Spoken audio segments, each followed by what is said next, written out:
What is up, everybody? Welcome back to the show. I am joined here today by the Mitchell Peters, and he has a wonderful quote for you. I'm not frustrated. I'm just irritated. Britney Spears. Hit it.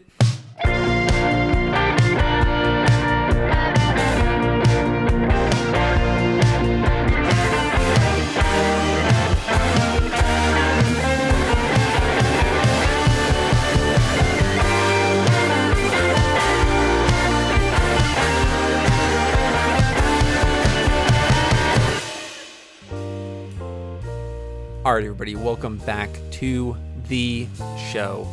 I have to say, after the debacle of getting these microphones set up, Debacle's an understatement. Yeah, that was...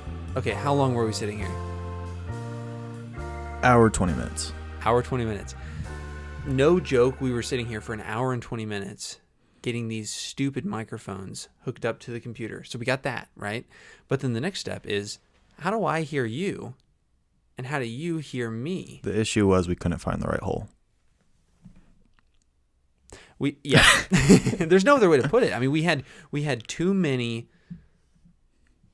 stickers, too many stickers, and not enough hole-a-roonies. To say the least, yes. Yeah. Well, it wasn't frustrating. It just pissed me off. Then what's the difference? How do you? It wasn't frustrating. It was just irritating. I do say that sometimes. When Ellie's like, "Hey, are you frustrated?" I'm like, "No, I'm just pissed the fuck off, irritated." Yeah. And she's like, "What is that?" There isn't a difference. There's not a difference. No. There's a difference in my mind. You know what I mean? Like when you say it, you feel like. Well, let me tell you, that's frustrating. Well, anyway, welcome back to the show. We're super glad you're here. Obviously, we are trying to get back on a regular schedule, but we do have exciting news for the next week's episode. I hope that comes through on the show. I can make it closer. Here. No. It's okay. If that sounded bad, we apologize. But John Hendricks is coming back Jimi on the show. Hendrix? What? His son? I thought he's dead. Isn't he dead? I'm going to stay quiet. I don't know. I don't know. I'm not even going to look it up. Somebody fact check me. Send me a message. I'm going with yes. Now I have to look it up. Jimi Hendrix death. Yep, he's dead. I was correct. Thank you. Yes. I appreciate that one. I'll cash in my money now. He died. Like I said, died in 1970. Like I said, I shit you not. I am on point today. Yeah, you're on point. But anyway, John Hendricks, we had him on the show a while ago. He is coming back to the show because he just went on a trip across the country. By his lonesome. By himself. Via car. A car. He rented a car, made sure he got unlimited miles with it. It was a nice, was it 2020? I have no clue that. Toyota Tacoma. Oh, that's right. No. He 4Runner. It was a 4Runner. And that's what he wants now. He actually wants to own a 4Runner. I would too if I could afford a 4Runner, but they're like $25,000. Instead, you got like a 4-door Jeep lifted and big wheels. I mean, if you could afford 4Runner. Yeah, I think the difference is I spend my money on the back end, putting all the modifications on it, and in my mind, I can justify that a little bit better because I can spend it incrementally versus going I flat just out unload on a 4Runner, and then like that's kind of what you get. See, like that's the kind of same way I am being frugal. For whatever reason, it makes sense in my mind to spend $20 on a meal by myself than it is to buy a $10 t-shirt that I'll wear 20 times. Like it makes more sense. Is it that it's more satisfying in the moment? I think it's that I just sit there and be like, I need food to survive. I don't need a t-shirt to survive. But then again, why do I need $20 worth of I'll tell you, food? I need a t-shirt to survive because I don't look as hot as you. No, there it is. There it is, folks. Every episode. All right. But that's the problem, I think, is like I find a lot of satisfaction in food for sure, but I really enjoy wearing clothes that I think I look good in. Same. I do too. Versus, I do too. I'll eat, a big pizza or whatever that tastes good, but I'd rather have, a t-shirt that I can wear 100 times. I think I'd rather have it, but I don't justify spending the money in my head. Like I would much rather have brand new clothes than a big ass barbecue chicken pizza from Papa John's with garlic stuff on the side. It sounds like you haven't thought about that. No, I haven't. No, Not at all? Just came to mind. Well, hey, let's catch up. Let's obviously like see what's going on with the each of us. With the each of us. With the eaches of us, because you're back in school at the Georgia Tech. The Tech. Because you've been sending me texts recently. Yes. Of your experience with Georgia Tech housing, just in general. So fill me in on that. Oh, Do I unload this now and risk being fired, or do I unload this later where it's okay to be fired? Do you graduate this semester? I do. So that's why it could be. I will briefly unload it now, and I will censorship myself. So that way. Censor, but yeah. Yes. Basically, long story short, we had training, and that's always a good start. You have to go to training no matter. You can be on staff 20 years. You can know the stuff, but you still got to go to training. And so for the training schedule, we had to attend presentations. And there's about 5. You've done this. Yeah. There's about 5 or 6 presentations per hour. I like playing stupid. Yeah. You're good at it. Yeah, thank you. Sorry. So you have the 5 presentations. You can choose which one to go to each hour. So there's 5 different ones. I chose ones that I didn't have much experience in per se, but also I knew would be controversial to society now. Therefore, I decided to attend a privilege presentation. And just long story short, the presenter decided to take it into her own hands and push her political agenda and her political beliefs and expect the crowd to agree with her. I won't go into what she said away now. Smart. I will. I'm not going to say who it is. And frankly, I'm going to say it now just maybe for my own sake. Maybe erase the part where I said a privilege presentation, because I think she'll know, and she knows you very well. So that's the problem is anybody like that is not going to listen to this show. That's true. And that's what I found. And this is just speaking to greater society, which is like we're all in our own little echo chambers, right? With like what we see. It's like confirmation bias to the extreme. Definitely. My TikTok is all conservative stuff. Yeah. And so like, I went on YouTube one time and just started going down a rabbit trail of the Gravel Institute, which is basically Prager University, but the liberal version. Yeah. And so I started going down a rabbit trail of like that kind of vein. And all I started getting for the next few hours were just a bunch of their algorithms fantastic. Yep. Media. They push what you're looking for. Well, on one side of the coin, that's very smart. That keeps you on the platform, keeps you interested. If they're going to put something in front of you that you're going to watch and stay on the platform, that increases their revenue stream. Smart. It's just business. It's very smart. But the problem with that comes you never organically, and that's the key word, organically see things that may contradict what you're thinking. And so that's what happens with things like this is, greater institutions like schools, colleges, even high schools, they all are pushing these narratives that this is the way it is, the kind of idea of victors write history. They consider themselves victors, and so they start writing history. But they don't say, here's how these people see it and here's how these other people see it. No. It's always, this is the correct way to think this way, and if you don't think that way, that's too bad. As we're seeing now, and it scares me. I've talked before. I was scared. I obviously didn't vote for the president now, and that's perfectly fine. I still hope the best for this country, but me too. Yeah, definitely. That's not even what scares me anymore. That he's in office and he's doing things that he said he would do, which more power to him to an extent. Hey, at least he's a man of his word. Yeah, I guess, or a man of whoever told him to do that's word. But like I said, I hope the best for him. I just want the best for the country. But what scares me the most is just seeing how powerful social media is now. Oh yeah, it's ridiculous, and how they can turn you off in a second. I mean, they turned down, like, Donald Trump got banned or whatever. And however you feel about that, I'm not going to go into it. But like, they can do that to an extent, and they did. It just goes to show how powerful, social media and big companies like that rule this world, I feel like. And for any Georgia Tech people listening, I think this is something you'll definitely understand. And this is a quote from my dad, because he went to Georgia Tech as well. And he he was listening to my experience at Tech, which is riddled with a lot of stories. Happy to go into later and how that made me become a better man today.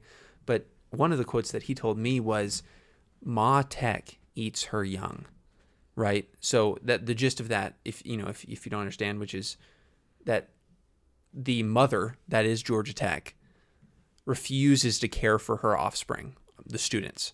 She eats you. She eats you up and spits you out. Point. It's not even funny. And anybody from the College of Business to the College of Arts and anywhere in between, College of Computing, Engineering, doesn't matter.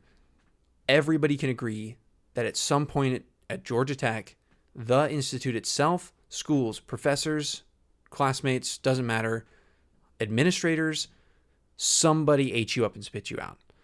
Doesn't matter who, but somebody from Georgia Tech, the entity, Ma Tech, she eats her young. And so that is what's going to happen is, just on big tech censorship, and not just like standing up against authority. I think we should all have a healthy respect for authority figures. Of course, yeah. But when it comes to this, it's the only people cheering for this are people who agree with who is being turned off. Exactly. And they just don't see the danger yet when sooner or later those people that are cheering, saying, yeah, turn those people off, all of a sudden that fire hose is going to get turned onto them. What goes around comes around. Ma Tech eats her young. Exactly. Ma United States is going to eat all of you. And I'm not going to lie. I mean, frankly, if it was the other way around completely, everything got flipped, I'm not going to sit here and say, yeah, you know what? Oh, I agree. We shouldn't censorship. Like, I might have been the same. I would have been like, yeah, shut him down kind of thing. It's all, frankly, a lot of people, and I'm willing to admit myself, fell into believing what we want to believe. And maybe you got a little too far one way or the other way. And like I said, I can't sit there and say if so-and-so got banned from Facebook that I would be against it if they had believed what I didn't believe kind of thing. And so I've started listening to this podcast called The Briefing. It's called The Briefing with Albert Mohler. And he is basically a Christian theologian guy. Yeah. I don't know much about his background. I just really enjoy his show. And basically the gist of it is he comes on, does a daily briefing every single day. And he looks at news and events. The gist of it is news and events from a Christian worldview. So he looks at everything that goes on in the news through the lens of a Christian faith. And so I've started listening to that every single day. And it really is interesting to see things. What's it called again? It's called The Briefing? The Briefing. Okay. Yeah. I'll look into that. It basically, the face art is just a black square with The Briefing on it. It's pretty recognizable. But, speaking of black squares. But anyway, so The Briefing, I listen to it every single day. And it's really nice to hear a perspective from somebody who doesn't just take political news and regurgitate their own belief, their own political opinion. opinion back. He's going to look at it and say, like, okay, look, I see the news as it is. I'm gonna look at it and tell you what I see it as for somebody who's looking at it through a Christian lens. And he's very upfront about that. I like to think that we're pretty upfront about that. Like, we look at the world through a pretty clear lens, that we're just like, we're two Christian guys, like, just looking at the world, trying to figure out how to be a man in all of this chaos. And one of the things from the podcast that he mentioned was, like, we're all, and my dad mentioned this too, talk about, father figures, but we're all just advocating for our own beliefs. Which is fine. Which is, we live in a free country, which right. we're allowed to do. But the problem comes, that is the definition of hypocrisy. Mm-hmm. So where I would say, like, name an issue that's controversial that you think a Christian conservative would fall, and say, like, I think that's good, but then flip that table, and basically what that means is the same thing. The fire hose is being turned around. So I'm saying shut that person down, while at the same time proclaiming, yeah, censorship is bad. Exactly. Yeah. So we're all going to advocate for our own beliefs, however that comes across. Whether that be pro-life, whether that be Black Lives Matter, whether that be Antifa, whether that be the Proud Boys, doesn't matter. All it comes down to is we're going to advocate for what we believe. And if what we believe is the election was stolen, right? Let's just say like somebody believes that. They're going to advocate for that, even if it means that, to get to point B, the hypocrisy of the process of getting there. Mm-hmm. Because if it was the other way around, we would be saying the same thing. Saying, it wasn't stolen. Look at them. Yep, no, exactly. there's no way. They're no. protesting. Was stupid. No, So I do agree. it's 100%. the same thing. Which, I'm definitely not a big fan of hypocrisy. I think it's silly. But, if you think of it in terms of what you believe, then it makes total sense. Yeah. It's just like we all fall into hypocrisy to an extent. Yeah. I think more so it's built into humans. You kind of just want to do what's best for you. And so if you believe one thing, if I believe that, I need to go out and collect 10 apples a day to better myself and to survive, nobody's going to convince me that, 9's fine or 8's fine. It's like you're doing what you think is best for you and your family, if you have a family, kind of thing. Yeah. Okay. That's how you support it. So on a less controversial note, Yeah, I'm gonna stop shaking now. I'm just kidding. Yeah, right. I'm over here like shivering. I'm cold. That's what it I is. actually am cold too. Yeah, it's cold in the basement. My nose. Yeah, we're fine. We're good. Don't worry about us, people. I got a new hoodie just for y'all that aren't looking. It's a smiley face and it has a. It's nice. I'll read it. It's God's got this. Yeah, and I like it. It even says it twice. It's says so it bold. literally twice. I should have worn my "Make Heaven Crowded." I love that. That's such a good saying. Yeah. Such a good little shout out to those companies. I'll send you a link. But so less controversial topic. So Ellie and I have been going around doing more of our wedding planning. I know we bring it up every show, but it is a continual thing in my life. I'm very excited to say again because I'm pretty sure I've said it before. I am excited. I love weddings. Have you been to like weddings as an adult? I went to one recently. It was more so for a long lost friend. I haven't seen him in years, but we were best friends until they moved to Virginia. Yeah. And then I decided, you know what, this might be the last time I see this dude. I might as well go to his wedding. And so I went to his wedding, and we come from different friend groups. Let's just say that much. Basically, the people that were there, cordial with, talked with, nice, is just more so my interests were different than theirs. Like, maybe like I was into computers and like, sports and things of that nature. They were more so like finance and history and, kind of video games. It's nothing wrong with it. It's just different interests. Yeah, no, for sure. But so we've been visiting some of my fiance's mom's like friends' houses where they have like some things for the wedding. They're trying to contribute. Two of her friends actually do like wedding business stuff on the side occasionally. Mm-hmm. But, for now they're just doing it. They're doing it for us because we're basically family in that case because they're really close friends with my fiance's mom or my future mother-in-law, which is crazy to think about. That's crazy. Yeah. You don't just just a sidebar. You don't marry the person who you're marrying. Let's just be very clear. You don't just marry the person. You marry you marry their family. Oh yeah. So, I learned, you don't even have to get married to learn that. Yeah. So keep that in mind when you're dating, girls and guys. Girls, if the guy doesn't treat their mom and sister well, that he's not going to treat you well. I mean, that's just pretty much standard across the board. I'm not trying to ragtag on guys, but that's pretty standard. Yeah. But we went over there, and every single person that we go to, all they can talk about is sex. Like, that's it. That's all they can talk about. So, like, when we were at one of their houses, she was, like, pulling out stuff for the wedding. She was pulling out, like, vases and, like, vases or whatever they're called, and, like, candle holders and that, whatever. Yeah. Not really my realm. I make the arbor where the altar is. Like, I do that stuff. Mm-hmm. I don't do that artsy stuff. And so she's showing us this, and then she's like, Noah, close your ears. And I was like, hey, I don't know why you would say that. I'm not going to close my ears. Like, I'm definitely going to listen to what you're going to say.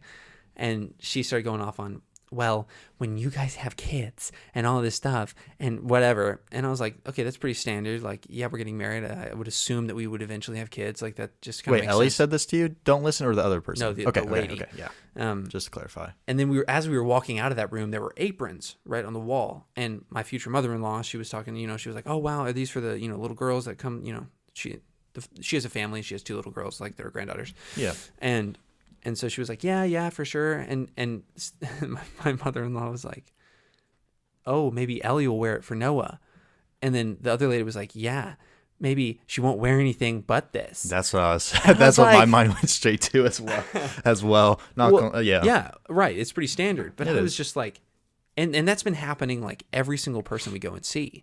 So I just find it so curious how it's like you enter this realm, like everybody everybody pretends to be all that in a bag of chips, like, oh, we don't talk like that here. No. And then the Very- second you cusp into the like married life, if you will, they all are like, butts, boobs. Yeah. Like they just get You know- so crude, which I'm I'm all for, by the way. yeah, me too. 100%. It's hilarious. Just speaking from experience, I feel like it's a stereotype, but it's not a stereotype that the girls that are sheltered, I'm not going to say girls. The humans that are sheltered the most early on tend to be the wildest when they are not sheltered anymore, if that makes any sense. Basically, if they are said, the word sex has never been brought up in their life, and then they go to college, that is the only word that they say. Yeah, I find it interesting. It's like, there's a school near me, and it's a Catholic school. I can't remember what it's called. King's right now. Academy? No, that's my sister's school. It's a Catholic school. It's right next to Roswell High School. Okay. I can't remember what it's called right now. I'm blanking. But either way, it's a Catholic school, and they're notorious for cranking out hoes and like douchebag like guys. Yeah. And I don't want to say it's because of that, like the clamped downness of Catholicism in that world. But I mean, Well, this is like there's a lot of people. I think that goes into parenting. If you're a ridiculously strict parent, you, I think, are going to eventually have kids that outlash, that are going to be rebellious, that are going to go out and do crazy things because you're not letting them experience that early on, where they can grow up into it or be mature about it. It's like a free reign. It is. I found my parents, and talking about being a man. So this is how my mom and dad raised me, which is like, I thought was epic. And they describe it as the V or the upside down V way of parenting. So there's the upside down V, which is how a lot of parents do it. And I think you could probably identify this right off the bat, which is you are super young and you have all the freedoms, right? But as you get older, those freedoms, you start to go crazy. The upside down V. Right, the upside down V. I think you said the regular V, but go on. Oh, did I? Okay. Well, the upside down V, right? You have, all the freedoms when you're young. Yeah. And then as you get older, so it's a upside down V, so it gets more restricted. They have to rein you back in as the older you get. So when you get to the top, or you get to, maturity or whatever that is, I don't think there's any maturity. I think we all just fake it till we make it kind of thing. But when you reach a level of societally acceptable maturity, you can't do anything. Your parents have restricted you so far that you can't do anything anymore. Whereas the other way, which is the normal just V, is you have no freedoms when you're young at all. But then, as you earn them and as you get older and show your responsibility in those ways, they let the leash out slower and slower and slower until you're like, oh, I'm already out here. Like I'm free. So I don't know. I think a healthy balance between those. I'm thinking like a ladder. I'm thinking like just two poles in the ground, It's like, all right, now climb, Mulan. Kind of close together, not too far away. Yeah. So it's like, a good balance between the V and the upside down V, I think because there's two ways. Is like, if you do it wrong and you're just restrictive all the way up the ladder, I think that's not good. No. But if you're free all the way up the ladder, I think that's not good either. You have no guidance. Yeah. Yeah. And so I think exactly what you're saying, like if you can have a healthy balance between speed up the ladder, I think that's it. It's the paradigm. So it's like a speed and it's a ladder. Mm-hmm. So it's like you're going a rung at a time, but you're only taking on what you can handle. Right? So like it's going stepwise up the ladder. You mentioned earlier, text-wise, that we are looking for apartments on Saturday. Yes. Apartment looking. So that's I know a lot. Okay. Once this wedding is over, I promise we will stop talking about Ellie and Noah consistently and their whole life and getting involved. But I'm curious, and we purposely tried not to talk to each other when I showed up because we try to save it for this. So I guess as briefly as you want or as detailed as you want, apartment hunting. Yeah, so we've actually been looking at apartments for a while. We were considering moving in together last year. Okay, quick question on that. Yeah. We might have talked about this before, but I forget. Were families against it, or are y'all against It's it? it's a combo. About So living together before marriage? so we ultimately made the decision for ourselves that like we want to hold marriage up to the high standard that it should be held to, and wait till, have sex till we're married, and also wait to move in till we're married. So we wanted to culminate those together and just be like, here's a nice little package for when we get married. It's a nice little bonus gift. So we'll move in together when we get married. That's great. But the other side of that is her mother, my future mother-in-law, is super against that as a whole. She's against moving in together, or Yeah. against not moving in together? She's a pretty big traditional Christian kind of person. Is she Catholic? No, Okay. she's not Catholic, but she's let's just say she's traditional Southern. Uh-huh. So she doesn't appreciate the idea of breaking those norms.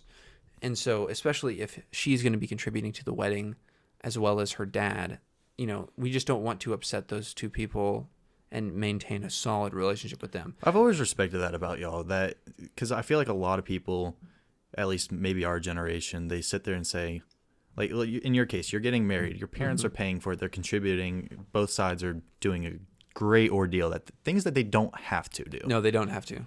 And y'all are taking the mindset, you know what, they're helping us out big time, so we are going to take into consideration their beliefs, their opinions. Maybe you don't follow everything that they say, and you don't have to, but you're taking into consideration. Whereas I feel like for whatever reason, this generation, they expect, and then whenever like opinions like that are unveiled, they're like, it's not your life, it's my life, let me live my life, Yeah, right. but still pay for my wedding.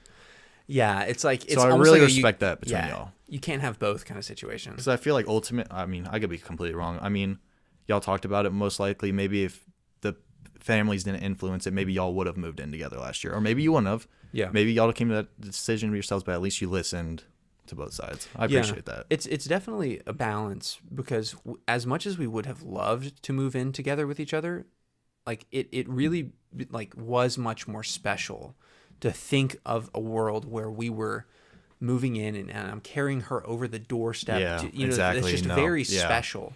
And I'll tell you right now, like this is a big theme with me and my dad that we talk about all the time, which is delayed gratification. And nobody wants to talk about that anymore, because everybody wants it now. I order something on Amazon, I want it yesterday. Yeah. And so, like, just even in life, like there's the idea of like, yeah, have sex if you want, if you're ready. You know what I mean? Like, as long as you're ready, As long as you love the person. as long as you love as long as you feel like you want to. As long as you matched on Tinder, that's fine. Yeah, You're it's cool. such a good bar. Yeah. And I'm not even knocking having sex before marriage. I had sex before marriage. I wouldn't recommend it. It's not like I regret it. And I brought this up. We're doing like premarital counseling. And I brought this up in one of the sessions, which is the idea of like, I don't regret having sex before marriage, but I think the biggest difference is if I could go back, I wouldn't do it. And that's the one thing in my life that I feel that way about. I don't feel that way about anything. Like even the hardest turmoils I've been through, I don't want to go back and change those, because those have made me into a better person today. Yeah. I did learn a lot from having sex before marriage. I think that like that perspective gave me a lot of like, things to grasp onto and like how to rein in myself. But at the same time, that ultimately isn't a gift that I get to give to Ellie. And so, she obviously accepts me for who I am, which is awesome. Mm-hmm. That's more than she should ever have to do. And it's a blessing. But I think, in that same vein of looking for apartments and having that special gift for wedding or whatever, I think, I brought it up. It's like if there was one thing that I would love to give to Ellie, it's that, and I can't. And so it's like, is it something I regret? Like halfway. Yeah, I'm kind of in the same boat when it comes to something like that. Like, there's very few things I regret, and I honestly can't even think of one off the top of my head. But if there's something I could go back to, be a couple of days ago, and those lottery numbers would have been spot on. Just saying, throwing that out there, $1 billion. That's something I would do. But yeah, I mean, I agree. No, I don't look back and really regret anything. I'm sure I can think of something if you gave me like 10 minutes, but I'm not. But no, I agree. Yeah, everything that you've done, all the mistakes, embarrassments, good things, bad things. Yeah, you want to be the person you would. Yeah, today. I mean, everything in your life that you do and choose to do and choose not to do culminate you into the person who you're supposed to become. Whether you believe in God or not, I do. So I think that was written down into history. And I think God takes a lot of pride in you making good choices because, he knows if you're going to make bad choices, but I think he takes a lot of pride in designing you and making you in a special way, writing you into existence in the womb before you were born, hint, hint. But I think it just speaks to a greater level of calling, that not a lot of Christians want to stand up to and face, which is, I'm meant to be more than just somebody who exists. Mm-hmm. I'm meant to be somebody who is supposed to make good choices and live not for myself or even for my fiance or even for my family. I'm supposed to live for Christ who gave his life for me. And I think, just a lot of people glaze over that. It's like, yeah, he came, gave his life for me, whatever. But when it comes down to it, like, people really need to remember, like, I'm supposed to be here and live as Jesus would. You know what I mean? Like, like, it's simple. It's very simple. It is really simple, but it's very really hard. Wow, did I say tard? Really hard. Very tard. Very people. tard. Very tard. But it's just, I don't know, not to get super religion-y, but that kind of ties into our decision to wait. Yeah. Delayed gratification. And does it scare you at all not having lived with this person? I mean, obviously you're in love with her. Yeah. She's in love with you. Y'all know just about everything about each other. Yeah. Does it not, and feel free to answer this or not. I know for me personally, it would freak me out to not live with the person, because if they, like, let's just say they snore a weird way or they brush their teeth a weird way, or, they just, you find out when you're not living with someone, you don't see them. You don't see what they do nonstop. Well, let's put it this way. And this is so funny that you brought that up, because I listened to Matt Walsh, who, yes, admittedly is a conservative pundit on YouTube. Sorry, not sorry. Go look him up. He's actually funny. But he listened to and did a reaction to the new driver's license song. Oh, yeah. Right? Yeah. So it's top of the billboards right now, and it's about this girl who just is crying in a car and driving around aimlessly the suburbs because her boyfriend, is with some blonde girl. With some not even confirmed, but theoretically with some blonde girl that she thinks is better than her in some way. There's a lot of meta issues going on with that thought process, but long story short, he was talking about just the idea of these ideals that we put into our minds. And so, like, against the suggestion of Ellie's cousin, she's married, so she's older and is married to a great guy. But he was giving me advice. He was like, yeah, if I could make a recommendation, I would definitely, you should move in with Ellie, just to prior to getting married. Yeah. Because they did that. Mm-hmm. And I was like, yeah, okay, sure. That's fine advice. It's not bad advice. Yeah. But it's, pretty standard advice. And I listened to the show today, like right before you came over and pulled into the driveway. I was like, I drove right past your house, if you can remember. You did. I don't know what was going through my mind. Yeah, don't text and drive, kids. Don't text and drive. But he was literally on the show talking about how it's like love is a choice, not a feeling. And I think we've, as a culture, have blown right by it, just like you blew right. I'm not gonna lie, that's kind of the first time I've heard of it. Yeah, like love is.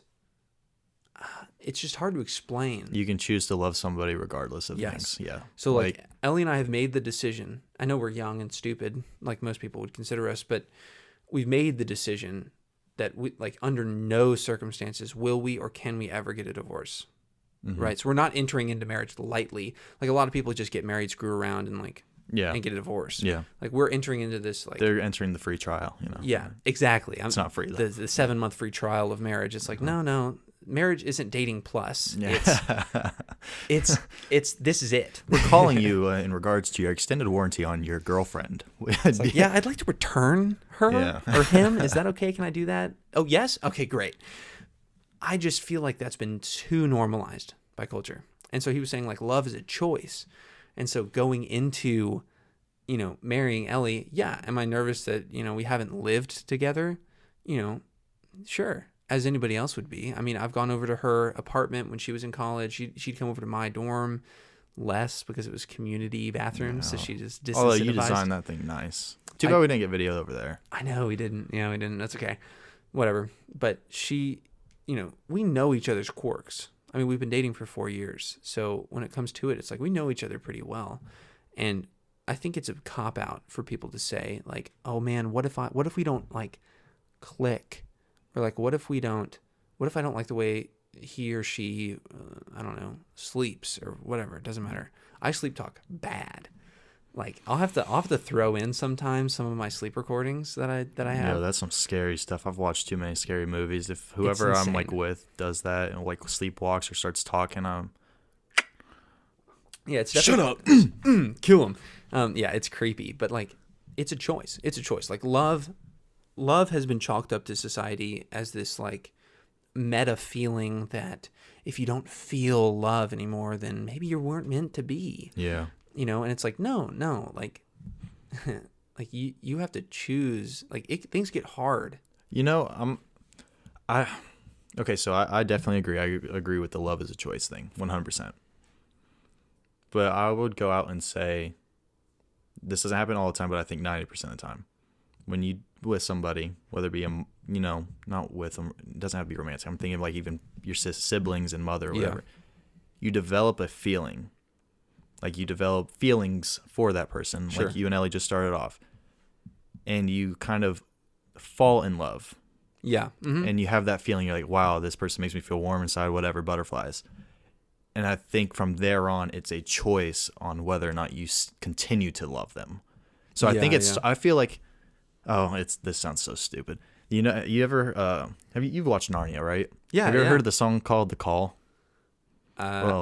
Yeah. It start like the song starts as it started out as a feeling and then it grew into a hope and kept growing. I feel like it starts off as feeling and then you choose to continue that feeling. Yeah. Okay. So that I think is a great point, which is the evolution of love. Yeah. Right. So love, I think initially, like you've got the dog days, you've got the puppy love, you've got the summer love, like it's just the hot, intense feeling of like, man, this person really gets my soul moving. The honeymoon phase. Yeah, the honeymoon phase. Get out of the honeymoon phase as fast as you can. I'm not kidding. Go on. Yeah, but like that, exactly. And so that's a great start. And I mean, that's not to say you don't want to be attracted to the person who you're going to be with for the rest of your life. I think that would be silly if you weren't. But love doesn't take the same form. Like you'll be, in your 20s and it'll be one way. You'll be in your 30s and it'll completely change. And this is like in premarital counseling, this is something that was brought up, which is like something that Ellie or I need now as a 23 and a 21-year-old. When I'm 30 and she's, 28, 27, whatever. Yeah. We both might need or want different things. Yeah. Right? Exactly. And so what worked for us when we were 23 and 21 aren't going to necessarily work when we're 30 and 28. This is slightly on topic, slightly off. Have you heard of that thing? Basically, females get really connected or really attached to whoever they're with, male, during sex or whatever. Afterwards, they get really attached. You always think like, oh, girl, it means so much more to a girl than a guy. That's a stereotype anyway. But for a guy, that same emotion comes when he has a kid. Yeah, okay. Okay, you've heard of that as well? Yes, I've heard of that. All right. I honestly, I sit there and I think I 100% agree because I cannot wait for the day I'm a father. I cannot wait for the day I have a little girl and a son. And I think that is going to make me like not look at my, like, I think my love for my wife is going to be even more. Or like it's going to be so solidified because we have that family. We created this together, and like your love for the kid is going to be so unconditional, so crazy that like you look at the person, you're like, hey, co-founder, you're like, dab me up, give me some. Like y'all did it. That's y'all. No, yeah, I mean I've definitely heard of that, and I think it's funny because I think I heard it from my dad because I was a kid, man. Like I was a first child, right, of two. I have a younger sister who I adore. But, being the first child comes with you're the person to break down all the doors. Pig, yeah. Yeah. And so I was the one that screwed up all the time, got a hell ton of spankings, Oh, yeah. And my parents still spanked. A lot of parents don't do that, which I think is idiotic. And you should definitely beat your children. You should honestly, like, to the brink of death. Yes, absolutely. But no, like, Yeah. give them a smack. You know what I mean? Like, that's just like, I've been hit so many times in my upbringing by my mom and dad. And the thing that people that don't understand that weren't spanked there gets to an extent where, like, it doesn't hurt anymore. Like, it used to when you were little. It's like the meaning behind it. Yes, it's like you get scared of your parent, and then as you get older, obviously my mom can't hurt me as she whatever, but like you have that respect because you were scared of your mom. When she had the wooden spoon, you were going down. Well, we actually had a paddle. My dad made a paddle for spanking. Yes. Wow, your dad's a badass. Dude, my dad is insane. Insane in a great way. But like we had an actual designated paddle for spanking. Like he looked at you when you were born. And he's like, I can't wait to make. I'm gonna spank the shit. Get the carving knife out. He's chiseling away. He's signs his name on the thing. Every time you put the dates on it, whenever he spanked us. Yeah, but no, we had an actual spanking paddle, and that just even more added to the level of seriousness behind what was actually happening. Yeah. Because like when you're young and you don't get spanked, let's just put this in the mindset of like. I never got spanked as a kid. Like, let's just pretend.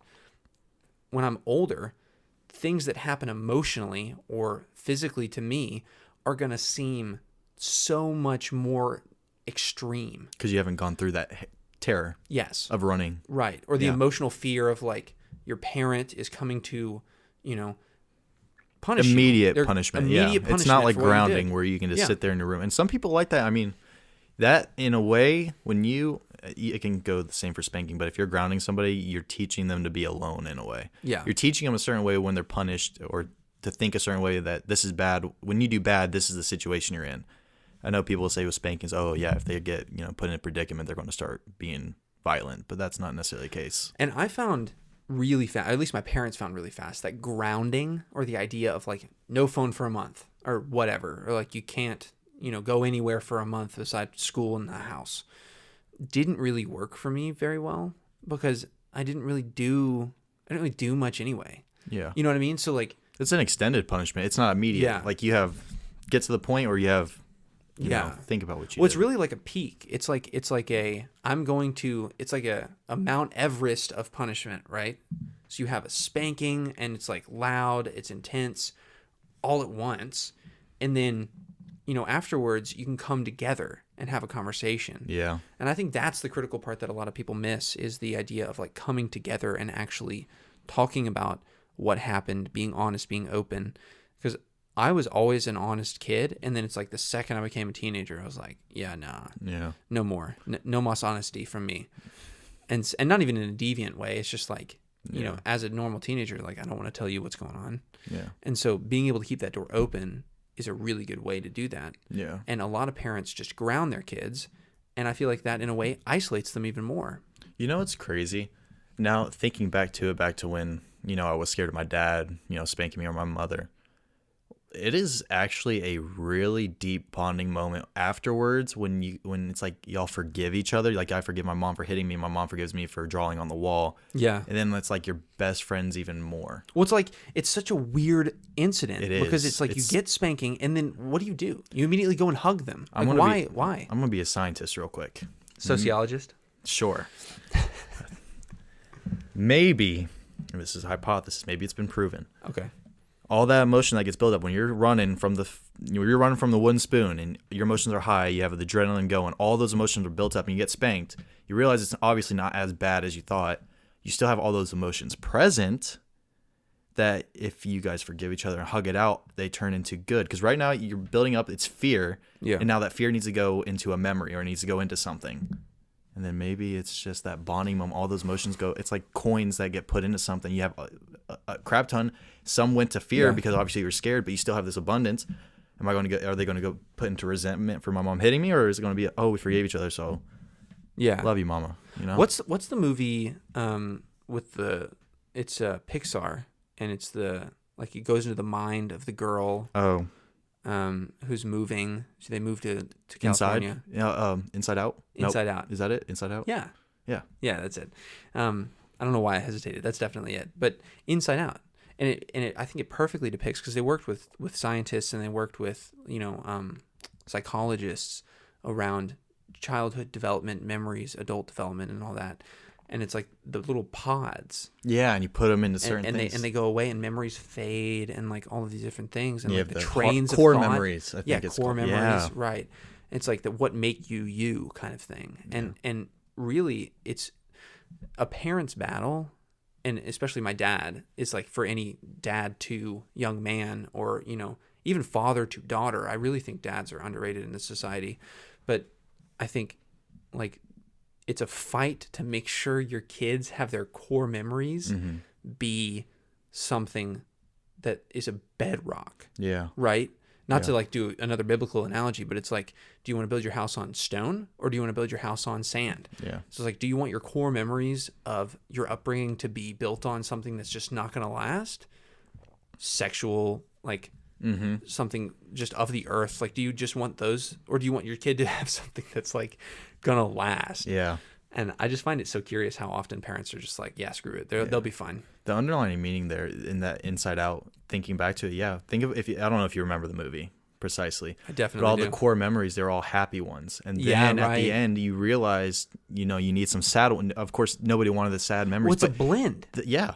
Oh, yeah, you're right. And then that's like that's like the best memory. Yeah, because It builds them. the one memory from the movie that I remember the most, which is the one of the hockey game, right? So she won the hockey game, or they were all hoisting her up. Yeah. Right? But right before that, what happened? She failed. Yeah. In that same memory, she failed. But what she doesn't chose, remember that, But she doesn't yeah. remember that. So what she chose to highlight was the success. And by the end of the movie, the memory went to include, it was like half sad, half happy, of like look, you were down and you were able to overcome that emotion, not only by yourself, but with the help of others and your Yeah. family and friends. And I think that is super important when you're able to work with others in becoming the person who you were meant to be ultimately. Yeah. Yeah. I just thought of that word at the same time at the end. I know. Ultimately. Yeah. Aren't we? We must be It's co-hosts or it's something. Something's crazy going on. I can't wait to be with you after this. Yeah.